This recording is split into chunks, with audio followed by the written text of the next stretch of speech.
ఈరోజే రెండవ శ్రావణ సోమవారం, పైగా ద్వాదశి తిథితో కలిసి వచ్చింది.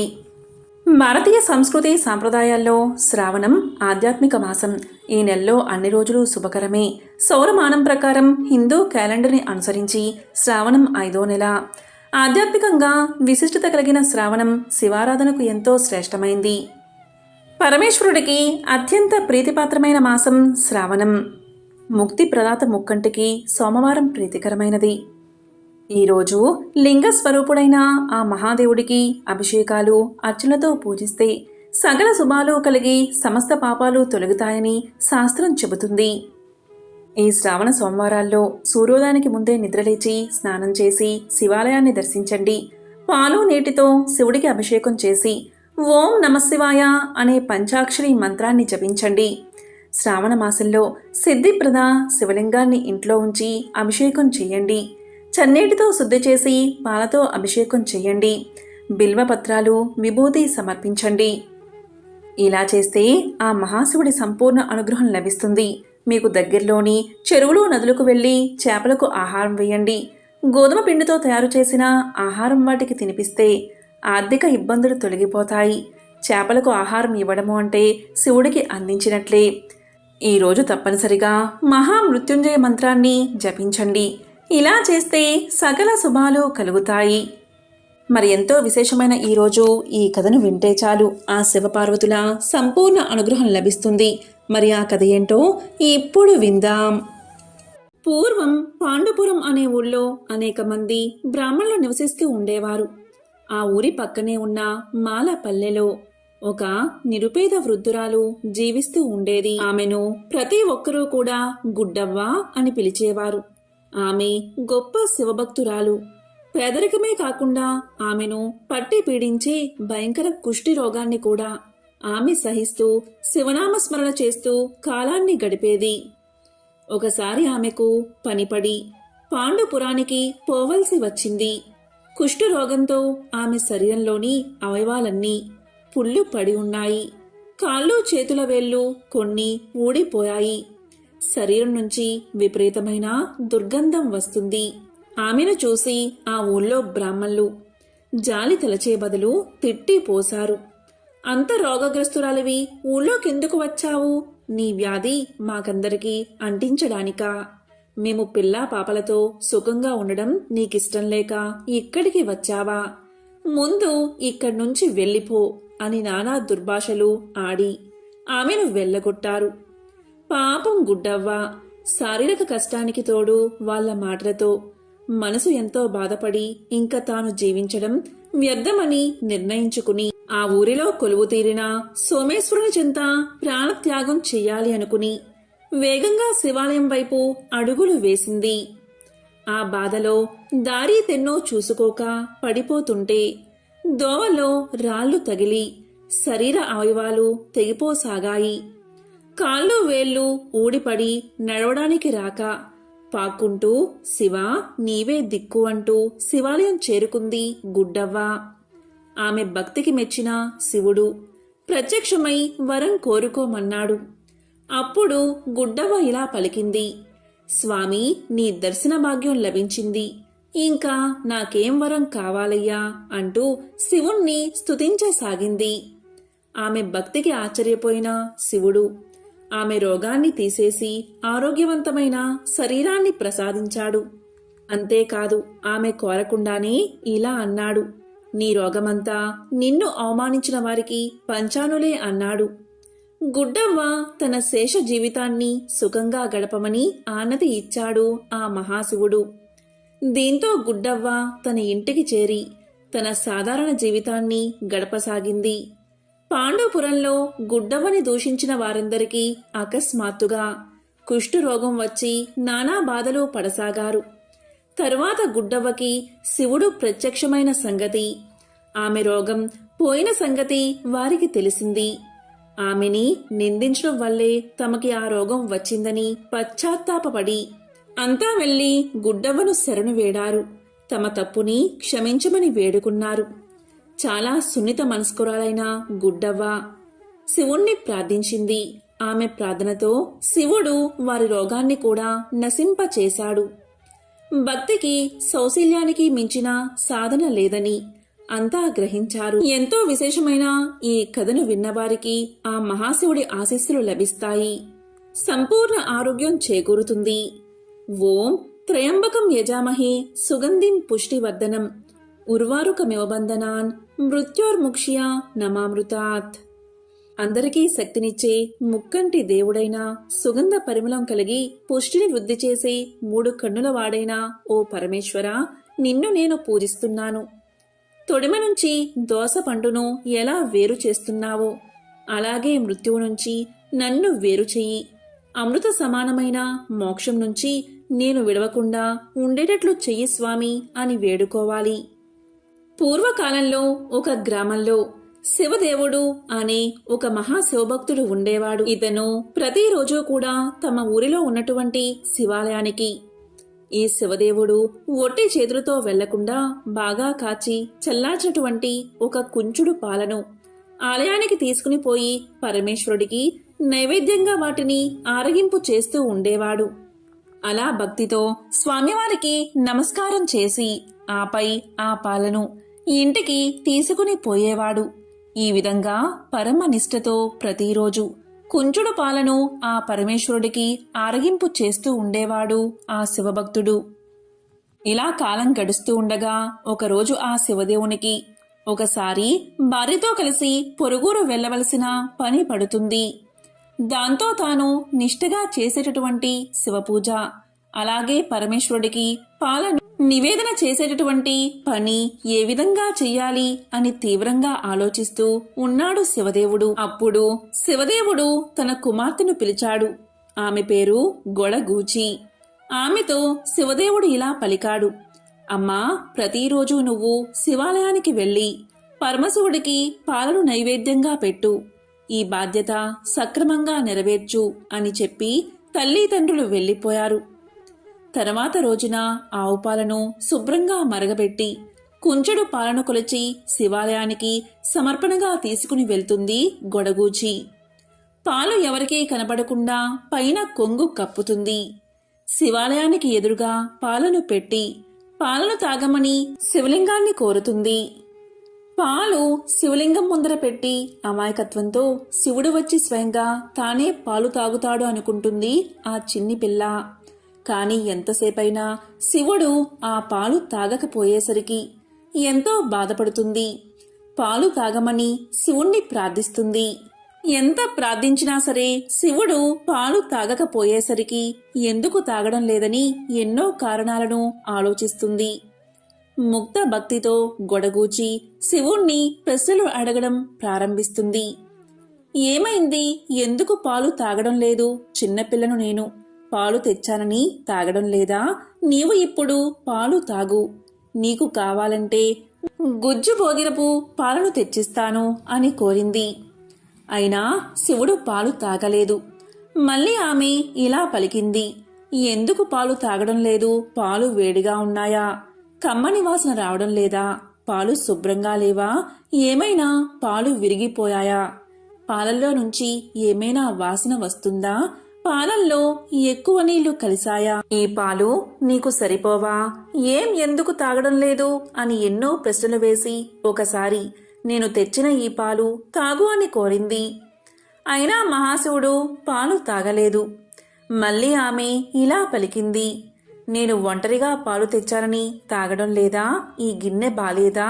నాకు నైవేద్యం పెట్టడం రాదని నీవు తాగడం లేదా? పాలపై మీగడ సరిగ్గా లేదా? ఈ పాల మీద వేరే ఎవరైనా దృష్టి పడిందని నీవు తాగడం లేదా? ఊరికే ఏ కారణం లేకుండా ఎందుకు తాగడం లేదు అని వివిధ ప్రశ్నలతో గొడగూచి తన మనసులో ఆలోచించి శివుడితో మాట్లాడింది. తన తల్లి తమ్ముడికి ఏ విధంగా ఆశపెట్టి తినిపిస్తుందో ఆ విధంగా గొడగూచి కూడా శివుడికి ఆశపెట్టే ప్రయత్నం చేసింది. ఎలా అంటే, నువ్వు పాలు తాగితే గుజ్జన్నం తినిపిస్తా, నూనె పోలాలు తెస్తాను, కలకండ పాలనం తినిపిస్తాను అని కోరింది. నీవు పాలు తాగితే జాతరకు తీసుకువెళ్తాను, తినడానికి తీసుకువెళ్తాను, పాయసం తినిపిస్తాను, శైవులు జరుపుకునే పండుగకు తీసుకువెళ్తాను, పాలలోకి అటుకులు తెస్తాను అని ఆశపెట్టి పాలను తాగించే ప్రయత్నం చేసింది గొడగూచి. కానీ శివుడి దగ్గర నుంచి ఎటువంటి జవాబు లేకపోయేసరికి ఎంతో దుఃఖంతో విలపించింది. ఎన్ని ప్రయత్నాలు జరిగినా శివుడు వచ్చి పాలు తాగకపోయేసరికి ఆమె ఎంతో బాధపడింది. ఆమె ఇలా అనుకుంది, శివుడు పాలు తాగకపోతే మా వాళ్ళు నన్ను చంపుతారు. వాళ్ళ చేతిలో నేను చావడం కంటే శివుడి ముందే మరణిస్తాను అనుకుని శివలింగానికి తల ఆనించి ప్రాణాలను విడిచిపెట్టడానికి సిద్ధమైంది. ఆమె చేష్టలు ఆమె ముక్త స్వభావానికి ప్రతీక. ఇది గమనించిన శివుడు పాలు తాగాడు. దాన్ని చూసిన గొడగూచి ఆ మహాశివుడితో ఇలా పలికింది, నేను చిన్నపిల్లను అని మరీ ఇంత ఏడిపిస్తావా? మా అన్నకు చెబుతాను ఉండు అని బెదిరించి పూర్తిగా చిన్నపిల్ల మనస్తత్వాన్ని నిరూపించుకుంది. ఇలా ప్రతిరోజు శివుడికి పాలు ఇచ్చి ఇంటికి తిరిగి వెళ్తూ ఉండేది ఆ గొడగూచి. ఒకానొక సమయంలో ఊరి నుంచి వచ్చిన శివదేవుడు సరిగ్గా గొడగూచి మహాశివుడికి పాలను సమర్పించి ఇంటికి తిరిగి వెళ్తూ ఉండగా తారసపడ్డాడు. ఆమె తన కుమార్తెను చూసి తన కుమార్తె చేతిలో ఉన్న పాల గిన్నెను చూసి, తల్లి, పాలు ఏం చేశావు అని అడిగాడు. అందుకు ఆమె, శివుడే పాలు తాగాడు నాన్నగారు అని సమాధానం చెప్పింది. కాని అతను ఆమె మాటలు నమ్మలేదు. ఏంటి, అబద్ధం చెప్తున్నావా? కన్న తండ్రితో అబద్ధం చెప్పడం సరైన పద్ధతి కాదు. ఎక్కడైనా శివలింగం పాలు తాగుతుందా అని తన కూతుర్ని కసురుకున్నాడు. గొడగూచి మహాశివుడు పాలు తాగిన వ్యవహారమంతా చెబుతుంది. కాని శివదేవుడు ఆ మాటలు నమ్మడు. ఓసే పాపిష్టిదానా, నేను చేసేటటువంటి వ్రతాన్ని నేలపాలు చేశావు కదే అనే ఆగ్రహంతో తన కూతుర్ని అనరాని మాటలు అంటాడు. ఇక ఆమె ఎంత చెప్పినప్పటికీ ఆమె మాటలు నమ్మడు ఆ శివదేవుడు. మర్నాడు ఆమె తన వెంట తన తండ్రిని పరమేశ్వరుడి మందిరానికి తీసుకుని వెళ్తుంది. రోజూ మాదిరిగానే ఆ పాలను మహాశివుడి ముందు పెట్టి ఆరగించవయ్యా అని పిలుస్తూ ఉంటుంది. కాని స్వామి మాత్రం ఉలుకు లేదు, పలకలేదు. అప్పుడు శివదేవుడికి అంతులేని కోపం వస్తుంది. ఓసి, రోజూ కూడా నువ్వే తాగుతూ ఆ శివుడు తాగుతున్నాడు అని చెబుతున్నావా? మరి రోజూ తాగే ఆ మహాశివుడు ఈ రోజు ఎందుకు తాగలేదు? కనీసం చూడనైనా ఎందుకు చూడలేదు? కన్న తండ్రిని అబద్ధపు మాటలతో మోసగిస్తావా? ఎన్ని కథలు చెప్పి నన్ను మోసం చేశావే అని కూతుర్ని కోప్పడి తన కూతురుతో నీ కడుపు చీల్చి ప్రాణాలు తీస్తాను అంటూ గొడగూచి వెంట పరిగెత్తి పట్టుకోబోయాడు. దాంతో ఆమె భయంతో వణికిపోతూ మహాశివుడి దగ్గరకు చేరి గట్టిగా ఏడుస్తూ ఓ లింగమూర్తి, ఓ లింగమూర్తి అంటూ లింగ స్వరూపాన్ని గట్టిగా పట్టుకుంటుంది. ఇదిగో నేనున్నాను అంటూ భయపడుకు అంటూ అత్యంత దయతో ఆ మహాలింగమూర్తి పాప మీద ఉన్నటువంటి వాత్సల్యంతో తన వక్షస్థలాన్ని తెరుస్తాడు. పాప అందులోకి చొరబడుతుంది. తండ్రి వెంటపడుతూ పాప వెంట్రుకలను చిక్కించుకుంటాడు. ఎక్కడికి పోతావే అంటూ శివదేవుడు వెనుక పడినా ఆ దివ్యలింగం ఆ పాపను తనలో ఐక్యం చేసుకుంటుంది. ఎంతో నిశ్చలమైనది, నిర్మలమైనది గొడగూచి యొక్క భక్తి. అందుకే ఆ పరమేశ్వరుడు శివభక్తుణ్ణి కాదని అతని బిడ్డకు దర్శనం కల్పించాడు, తనలో ఐక్యం చేసుకున్నాడు. ఇంతకన్నా నిదర్శనం ఏముంటుంది? ఆ మహాశివుడి లీలలు ఎంతో విశిష్టమైనవి. ఎంతో పవిత్రమైన విశేషమైన ఈ కథను విన్నా, చదివినా, చెప్పినా, వినిపించినా ఆ మహాశివుడి పరిపూర్ణ అనుగ్రహం లభిస్తుంది. ఒకానొక కాలంలో కాంచీపురంలో చిరుతొండ నంబి అనే వైశ్యకుల శేఖరుడు ఉండేవాడు. అతను అఖండ శివభక్తి తత్పరుడు. ఆయన భార్య తిరువెంగ నాంచి. ఆ పుణ్య దంపతులు జంగమ ఆరాధన తత్పరులు. వారి పుత్రుడు సిరియాలుడు. చిరుతొందడు పూర్వజన్మ వాసనా విశేషం చేత ఏకామ్రనాథుణ్ణి ఆరాధిస్తూ జంగమ్మ ప్రమదలకు అడిగిన పదార్థం లేదనక సదా అన్నదానం చేసేవాడు. ఒకనాడు పరమశివుడు పార్వతీదేవికి చిరుతొండని భక్తి ప్రభావం నిరూపించాలి అనుకున్నాడు. నిత్యాన్నదానశీలుడైన చిరుతొండ నంబికి ఒకనాడు ఒక్క శివయోగి కూడా కనిపించలేదు. తిరిగి తిరిగి చివరకు కాంచీపురం ఊరి బయట ఉన్న పాడుబడిన గుడికి వెళ్ళాడు అతను.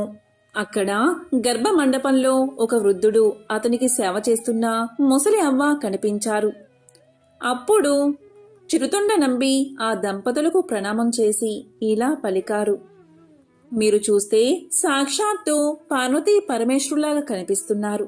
మీరు మా ఇంటికి వచ్చి శివార్చన అందుకుని మమ్మల్ని చరితార్థుల్ని చెయ్యండి అని ప్రార్థించాడు. అప్పుడు ఆ వృద్ధుడు ఇలా పలికాడు. 7 రోజుల నుంచి నిరాహార వ్రతం పూని ఉన్నాను నేను. ఆ వ్రతానికి ఉద్యాపనం పశుపహారం అంటే యాగ పశువుగా నరుడు తప్ప మరొకడు పనికిరాడు. సుందరుడు రోగవిహీనుడు అయిన చిన్న పిల్లవాణ్ణి తల్లిదండ్రులు వండి మాకు వడ్డించి మాతో పాటు భోజనం చెయ్యాలి అన్నాడు ఆ వృద్ధుడు. దీంతో చిరుతొండడు ఇంటికి వెళ్లి విషయమంతా భార్యకు తెలియజేశాడు. అప్పుడు ఆమె నవ్వి ఇలా పలికింది.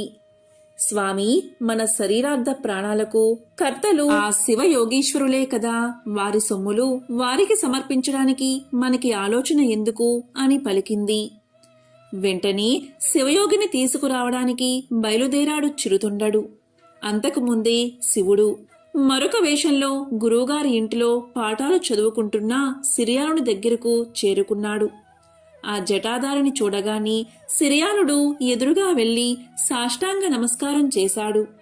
భక్తి తాత్పర్యంతో నమస్కారం చేస్తూ నిలుచున్న సిరియానునితో ఇలా పలికాడు.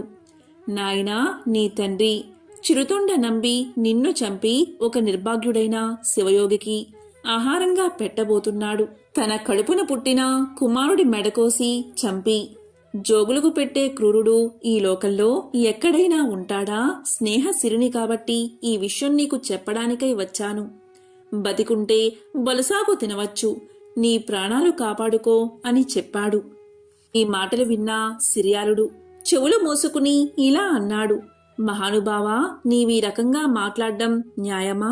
ఇతరుల కోసమై శరీరాన్ని ధనాన్ని వ్యయం చేయడం కంటే ఈ జన్మకు సార్థకత ఏమున్నది అన్నాడు. చిరుతొండడు వృద్ధ శివయోగిని ఇంటికి తీసుకువెళ్లాడు. పాఠశాలకు వెళ్లి కుమారుణ్ణి తీసుకువచ్చాడు. కుమారుణ్ణి తొడమీద కూర్చోబెట్టుకుని ఇలా పలికాడు తండ్రి. నాయనా సిరియాల, ఎల్లప్పుడూ పంచాక్షరి మంత్రమే జపిస్తూ ఉండు అని పలికి కత్తితో అతని శిరస్సును ఖండించాడు.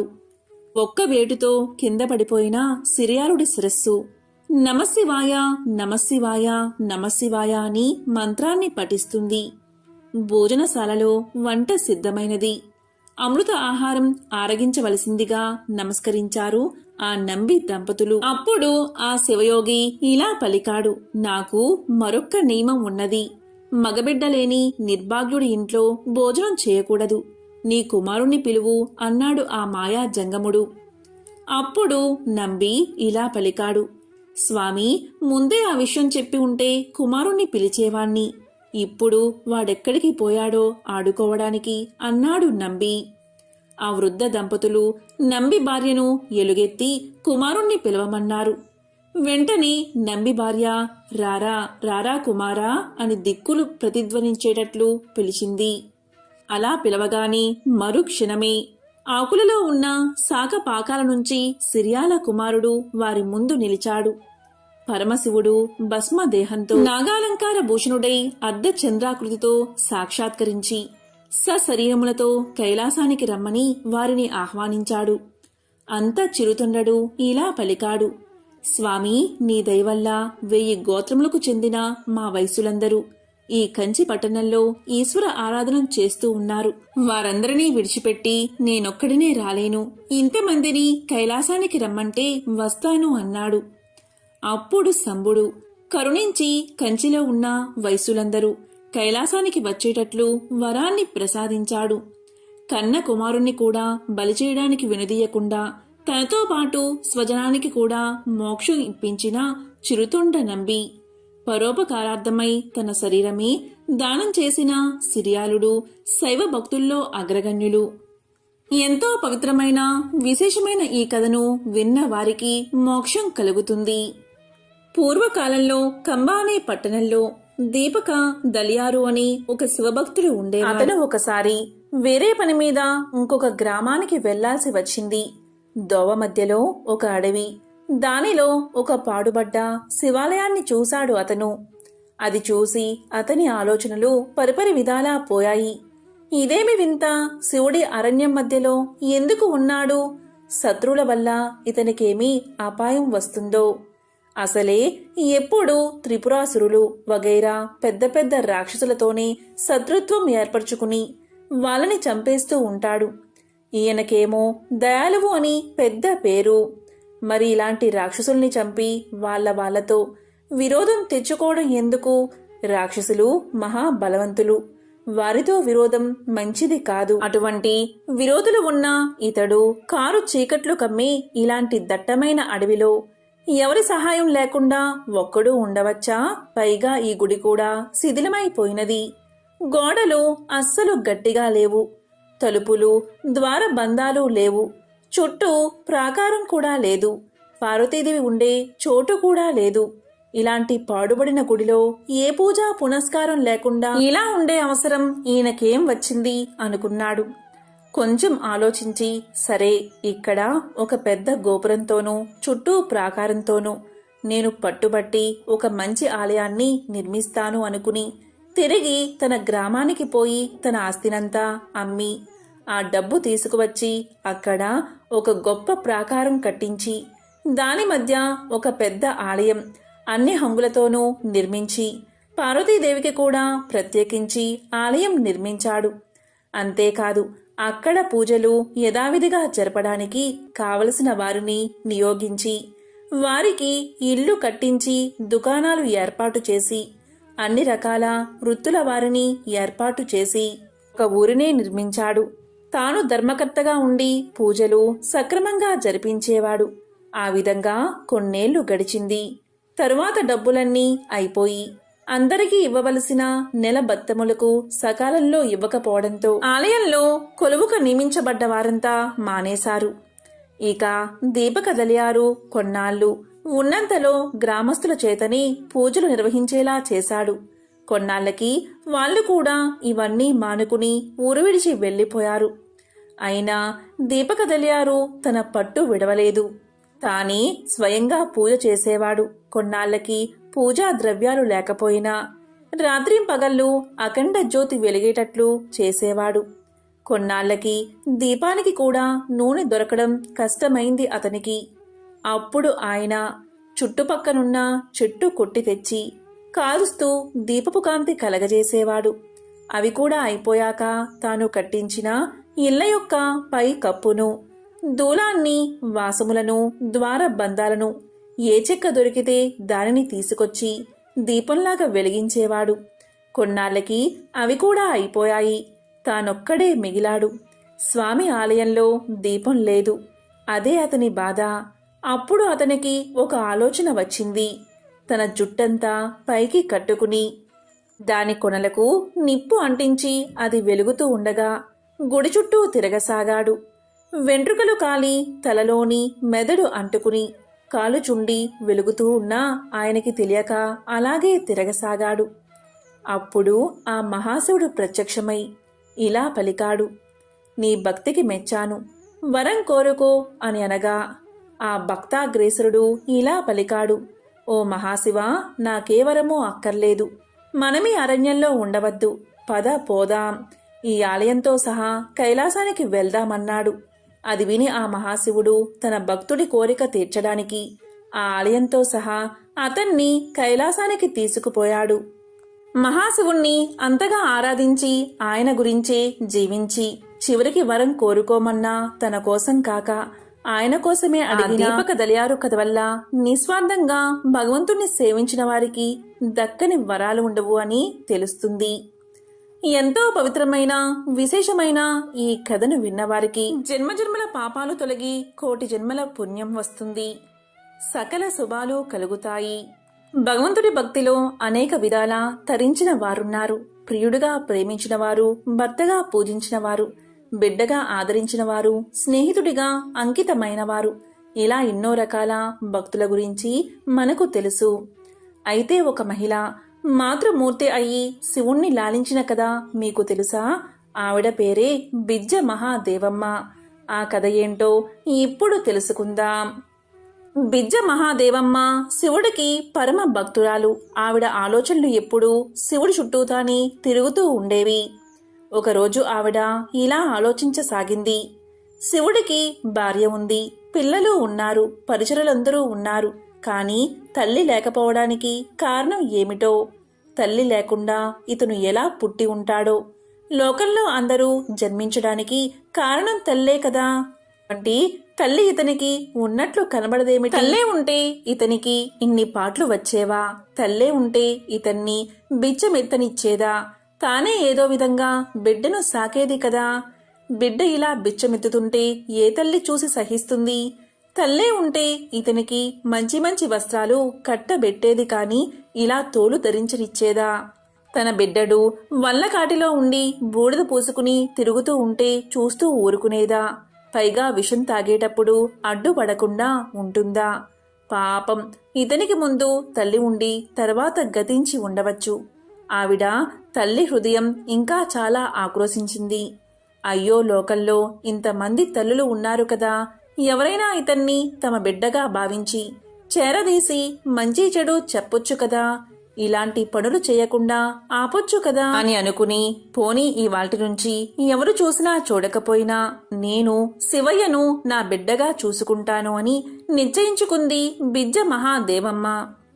శిశు పరిణామం గల ఒక శివలింగాన్ని తీసుకువచ్చి ఆ లింగంతో ఇలా పలికింది. నాయనా, ఇక నుంచి నువ్వు నా బిడ్డవు. నిన్ను ఇప్పుడే కన్నాను. ఇక నుంచి నా కన్నబిడ్డలా అత్యంత ప్రేమతో నిన్ను పెంచుకుంటాను అని ముద్దాడింది. ఆవిడ ఆ చిన్న లింగానికి పిల్లలకు చేసే సకల ఉపచారాలు, స్నానం చేయించడం, పాలు తాగించడం, నిద్రపుచ్చడం అన్నీ చేసింది. పాకే వయసు వచ్చినప్పుడు నా తండ్రి పాకుతున్నాడని ఆ లింగాన్ని ఎత్తుకుని మోకాళ్ళకి చేతులకి అంటుకున్న మట్టిని తుడిచేది. 5 సంవత్సరాల బాలుడయ్యే వరకు ఆ శివుడు కూడా చూడండి భక్తురాలి ముచ్చట తీర్చడానికి ఆవిడ కొడుకులాగే ఆవిడ చేసే ఉపచారాలన్నీ స్వీకరించాడు. ఒకసారి ఆ ముక్కంటి ఆ భక్తురాలికి మోక్షం ఇవ్వాలి అనుకుని ఆవిడని పరీక్షించడానికి ఒళ్ళో ఉన్నవాడు అలాగే కళ్ళు మూసుకుని స్రోలేనట్లు పడుకున్నాడు. దాంతో ఆ తల్లి హృదయం తల్లడిల్లింది. అయ్యో బిడ్డా, నీకీ రోగం ఎక్కడ్నుంచి దాపరించింది? నేను పోయి నువ్వున్నా బాగుండేది. నిన్ను విడిచి నేను ఎలా ఉండగలను? కళ్ళు తెరిచి నన్ను చూడవేమి? ఒళ్ళు చల్లగానే ఉంది, నాడి బాగానే కొట్టుకుంటుంది. మరి ఈ మాయారోగం ఎక్కడ్నుంచి వచ్చింది? ఏ క్షణంలో ఊపిరిపోతుందో అన్నట్లు ఉంది పిల్లాడి పరిస్థితి అని పరిపరి విధాలా వాపోయింది. నువ్వు లేకుండా నేను బతకలేను. నీకేమైనా అవడానికి ముందే నేను ప్రాణాలు వదిలేస్తాను అని ఉరివేసుకోబోయింది. ఇంతలో పరమేశ్వరుడు తన పరివారంతో ప్రత్యక్షమై ఇలా పలికాడు. అవ్వా, నిన్ను ఉద్ధరించడానికి నేను ప్రత్యక్షం అయ్యాను. నీ భక్తికి లొంగి ఇన్నాళ్ళు నేను నీ బిడ్డగా వ్యవహరించాను. నీకేం వరం కావాలో కోరుకో అన్నాడు. దానికి ఆ అమాయకపు తల్లి తన బిడ్డ ఎదురుగుండా ఉండి మాట్లాడుతున్నాడు అనుకుని, నా తండ్రి, నాకే వరమూ అక్కర్లేదు. నీకే రోగమూ లేకుండా చిరంజీవివై నా కళ్ళ ఎదుట కలకలాడుతూ లోకోద్ధరణ చేయడమే నాకు కావాలి అంది. అప్పుడు ఆ సాంబశివుడు చిరునవ్వు నవ్వుతూ ఇలా పలికాడు. అవ్వా, నువ్వు తల్లివై నన్ను సంరక్షిస్తూ ఉండగా నాకు జబ్బేమి ఉంటుంది? నాకే అస్వస్థత లేదు. నువ్వేమీ అలాంటి అనుమానం పెట్టుకోవద్దు. నువ్వు కోరినట్లు నేను సదా నీ కళ్ళ ఎదుట కనబడుతూ ఉంటాను. నువ్వింక కొంతకాలం భూలోకంలో ఉండి తర్వాత కైలాసానికి వస్తావు అని వరాన్ని ఇచ్చి అంతర్ధానమయ్యాడు. చూసారా బిజ్జ మహాదేవమ్మ తల్లి ప్రేమ. ఆవిడకి తర్వాత కాలంలో కైలాసం ప్రాప్తించింది. ఎంతో విశేషమైన ఈ కథను విన్నవారికి కైలాస ప్రాప్తి కలుగుతుంది. పూర్వకాలంలో వైజకవ్వ అనే గొప్ప శివభక్తురాలు ఉండేది. ఆవిడ భర్త జైనుల్ని ఆశ్రయించి వారి మతాన్ని అవలంబించి వారితో కలిసిమెలిసి తిరుగుతూ ఉండేవాడు. భర్త జైనుల్లో కలిసిన వైజకవ్వ మాత్రం శివభక్తిని విడవలేదు. ఒకసారి వైజకవ్వ భర్త జైనులకి విందు చేయ సంకల్పించి ఇంట్లో ఆమె చేత రుచికరమైన వంటలన్నీ తయారు చేయించి తాను జైనులను తీసుకురావడానికి వెళ్ళాడు. వైజకవ్వ శివభక్తురాలు కదా, ఆవిడకి తానింత కష్టపడి చేసిన వంటలు శివభక్తులు కాకుండా ఎవరో వచ్చి తినిపోవడం నచ్చలేదు. వారు వచ్చే లోపల ఒక్క శివభక్తుడికైనా తాను తయారు చేసిన భోజన పదార్థాలు ముందు పెట్టి తరువాత జైనులకు పెట్టాలని నిశ్చయించుకుని శివుణ్ణి ప్రార్థించి ఇంటి బయటకు వచ్చి వెతకసాగింది.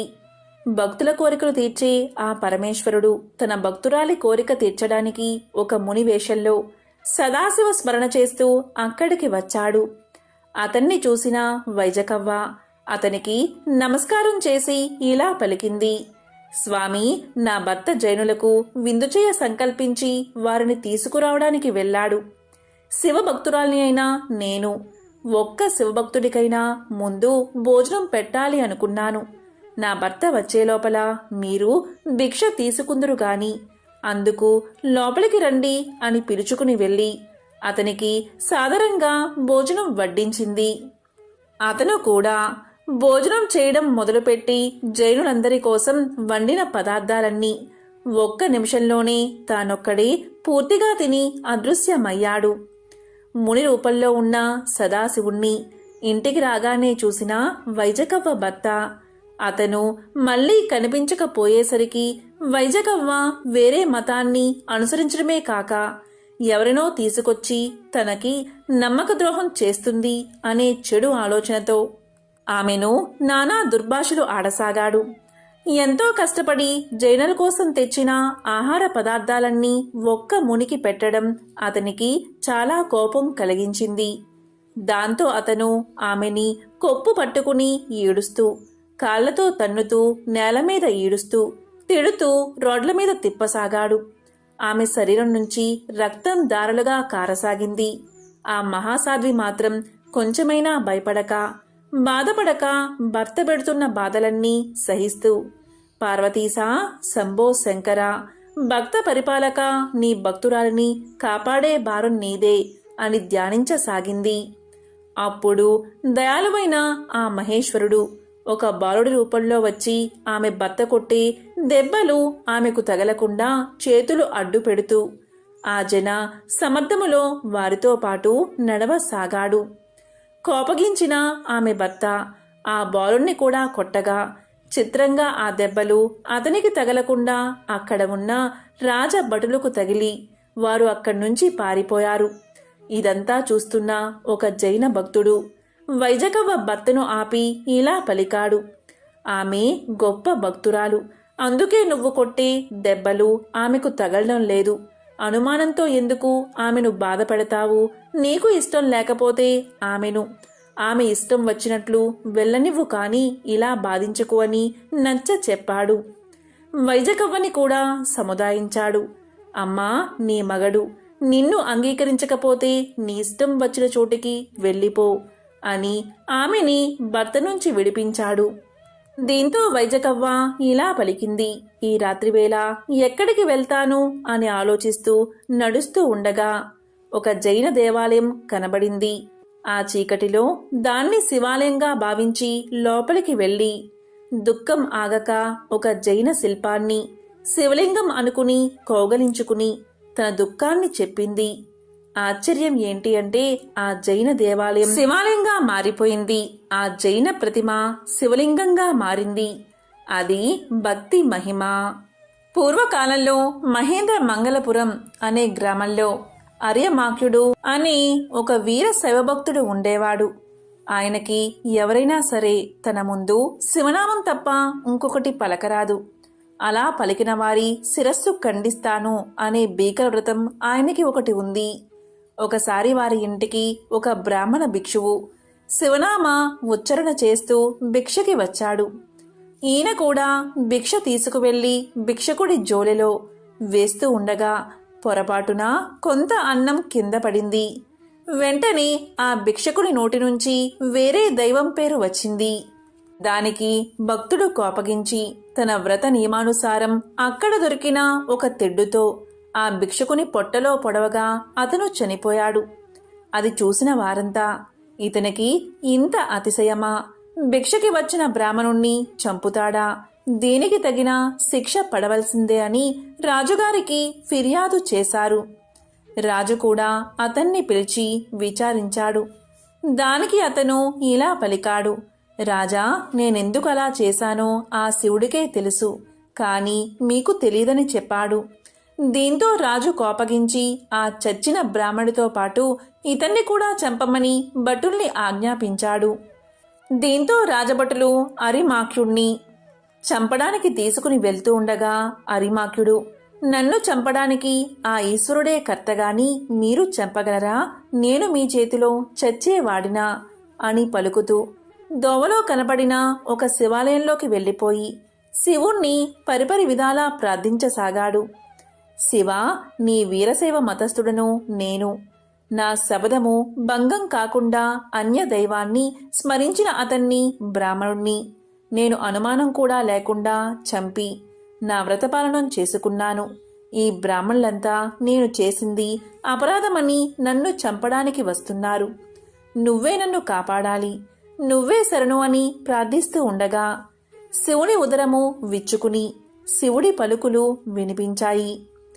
మహాశివుడు ఇలా పలికాడు: ఓ వీరశైవ భక్తుడువైనా నువ్వు ఆ బ్రాహ్మణుడితో చావలసిన అవసరం లేదు. నా ఉరమున ఉండు అని శివుడి ఉరము విచ్చుకోగా అర్యమాఖ్యుడు దానిలో చొరబడ్డాడు. లింగం మళ్ళీ మామూలుగా అయిపోయింది. అర్యమాఖ్యుని ఉత్తరీయము లింగం పైన శివుడి ఆభరణాల మీద కప్పబడి ఉంది. రాజభటులు ఎంత వెతికినా అతన్ని కనుగొనలేక వెళ్ళి రాజుకా విషయం చెప్పారు. ఈ విధంగా ఆ మహాశివుడు అర్యమాఖ్యుణ్ణి తనలో లీనం చేసుకున్నాడు. ఇది ఎంతో విశేషమైన ఒక శివభక్తుని కథ. పూర్వకాలంలో గరయూరు అనే గ్రామంలో ఇరువత్తు అనే ఒక శివభక్తుడు ఉండేవాడు. అతను సర్వసంగ పరిత్యాగి, జంగమ పూజా తత్పరుడు, ధన బల సంపన్నుడు. అతను ఒక గొప్ప శివవ్రతం చేయడానికి అతనంతట అతనే సంకల్పించుకున్నాడు. ఆ వ్రతం ఏంటి అంటే, ఏ శివభక్తుడికైనా ఎవరైనా ఎటువంటి అపచారం చేసినా ఆ అపచారం చేసిన వారు ఎవరైనా జంతువైనా మనిషైనా వాళ్ళని చంపేయడమే. ఒకసారి రాజుగారి పట్టపు ఏనుగు కట్లు వదిలించుకుని భయపడి మావటివారు అదిలిస్తున్నా లొంగక ఎదురుపడ్డ జంతువులను మనుషుల్లో విసిరివేస్తూ ఆ పురాన్నంతా చిందరవందరగా చెయ్యసాగింది. ఆ ఊరిలో ఒక శివభక్తుడు శివపూజ కోసం పొద్దున్నే లేచి తోటలో సజ్జనిండా పూలు కోసుకుని ఇంటికి వెళ్తూ ఉండగా ఆ ఏనుగుకు ఎదురుపడ్డాడు. ఆ ఏనుగు అతన్ని తన తొండంతో ఎత్తి తన దంతాల మధ్య వేలాడునట్లు వేసుకుంది. ఆ ఏనుగు దంతమొకటి గుచ్చుకుని అతనికి విపరీతంగా రక్తం కారి ప్రాణావసాన సమయంలో శంభో శంకర మృత్యుంజయ, మృత్యుముఖాన ఉన్న నన్ను ఉద్ధరించు అని దీనంగా వేడుకున్నాడు. ఆ రోదన విన్న ఇరువత్తు ఎవరో భక్తుడికి ఏదో ఆపద వచ్చినట్టుంది, వెళ్ళి చూద్దామని బయటకు వచ్చి చూశాడు. ఏనుగు కొరల మధ్య చిక్కుకుని తప్పించుకునే దోవలేక అంతిమ దశలో ఉన్నాడా అన్నట్లున్న ఆ భక్తుణ్ణి చూశాడు. వెంటనే ఇరువత్తు కొంచెం కూడా ఆలస్యం చేయకుండా తన వ్రత నియమాన్ని పాటించి ఆ ఏనుగు తొండాన్ని తన చేతిలోకి తీసుకుని లాగి మెడవంచి దానిపై ఉన్న మావటిని ఒక్క దెబ్బతో చంపాడు. మరొక గుద్దుతో ఆ మత్తేబం కుంభస్థలంపై గుద్ది దాన్ని పడేశాడు. కొమ్ముల నడుమ ఇరుక్కున్న ఆ భక్తుణ్ణి రక్షించి అతనికి సపర్యలు చేయసాగాడు. దీంతో రాజభటులు పట్టపు ఏనుగు విధ్వంసాన్ని, ఇరువత్తు దాన్ని చంపడాన్ని రాజుగారికి తెలియచేశారు. వెంటనే రాజు ఆ స్థలానికి వచ్చి ఇరువత్తుకు సాష్టాంగ నమస్కారం చేసి ఇలా పలికారు: స్వామి, నా పట్టపు ఏనుగు భక్తుని పట్ల చేసిన అపచారం నాది కాని దానిది కాదు. మృత్యులు చేసిన దోషాలకు రాజు శిక్షార్హుడు. జంతువైన ఆ ఏనుగుకి ఏం తెలుసు? దాన్ని లొంగదీసుకోలేని నాది తప్పు. ఈ భక్తుడు ప్రాణాపాయ స్థితిలో ఉన్నాడు. ఇతను బతుకుతాడో లేదో కూడా తెలియదు. భక్తుడు ఈ స్థితిలో ఉండగా నేను బతికి ఉండడం నా తప్పు. నన్ను అంతం చెయ్యండి. మీరలా చెయ్యకపోతే నా శిరస్సు నేనే ఖండించుకుంటాను అని గండ్ర కత్తెరతో తన తలను కత్తిరించుకోబోతూ ఉండగా సాక్షాత్తు ఆ పరమశివుడు తన పరివారంతో సాక్షాత్కరించాడు. సాక్షాత్కరించి రాజు భక్తికి మెచ్చుకుని నీ భక్తి సాహసాలకి నేను ఎంతగానో సంతోషించాను అని ఇరువత్తు వంక చూసి నీ ప్రతినకు రాజభక్తి సాహసాలకు నేను సంతోషించాను. నువ్వు రాజు కావలసిన వరాలు కోరుకోండి అన్నాడు మహాశివుడు. ఇరువత్తు అంతకుముందే చచ్చిన ఏనుగును మావటివాణ్ణి బతికించమని ఆ భక్తుడికి ఆరోగ్యాన్ని ప్రసాదించమని కోరాడు. ఇరువత్తుగాని రాజుగాని తమ కోసం ఏ కోరికలు కోరలేదు. భగవంతుడు వారికి సద్యో మోక్షమిచ్చి మీరీ లోకంలో సుఖంగా బతికి తరువాత నా లోకానికి వచ్చి నా గణములో చేరతారని వరాన్ని ఇచ్చి అంతర్ధానమయ్యాడు. శివుణ్ణి ప్రసన్నం చేసుకోవడం తేలిక, అందుకే భక్తవ శంకర అని ఆయన్ని పిలుస్తారు. ఎంతో పవిత్రమైన విశేషమైన ఈరోజు ఈ కథలను విన్నా, చదివినా, చెప్పినా, వినిపించినా జన్మల పాపాలు తొలగి కోటి జన్మల పుణ్యం వస్తుంది. సకల శుభాలు కలుగుతాయి. ఓం నమః శివాయ. ఓం నమో నారాయణాయ.